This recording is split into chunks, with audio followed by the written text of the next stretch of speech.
శ్రీకాకుళం జిల్లా మందసలోని గోపాలసాగరం చెరువు గర్భంలో అక్రమంగా మట్టి తవ్వకాలు చేస్తున్న అక్రమార్కులపై రెవెన్యూ అధికారులు కొడరా జులిపించారు.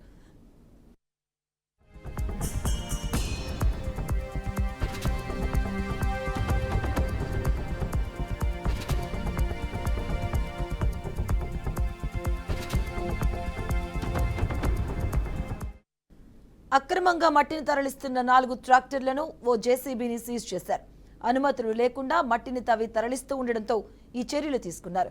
ఇక వారిపై కేసులు నమోదు చేసి కోర్టులో హాజరుపరుస్తామని ఎంఆర్ఓ తిరుమలరావు హెచ్చరించారు.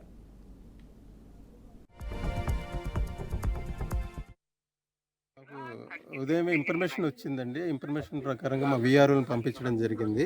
ఈ 2 జేసీబీలు 4 ట్రాక్టర్లు అనేవి ఇక్కడ చెరువులో నుండి మట్టి తీస్తుంటే మేము పట్టుకోవడం జరిగింది. ఇది స్టేషన్ తరలిస్తున్నాము. వాళ్ళ రికార్డులు అవన్నీ పరిశీలిస్తాము. ఈ ఎఫ్ఐఆర్ బుక్ చేసేసి కోర్టు కప్ చెప్తామండి. మాకు ఉదయం ఇన్ఫర్మేషన్ వచ్చిందండి. ఇన్ఫర్మేషన్ ప్రకారంగా మా వీఆర్ఓని పంపించడం జరిగింది. ఈ 2 జేసీబీలు 4 ట్రాక్టర్లు అనేవి ఇక్కడ చెరువులు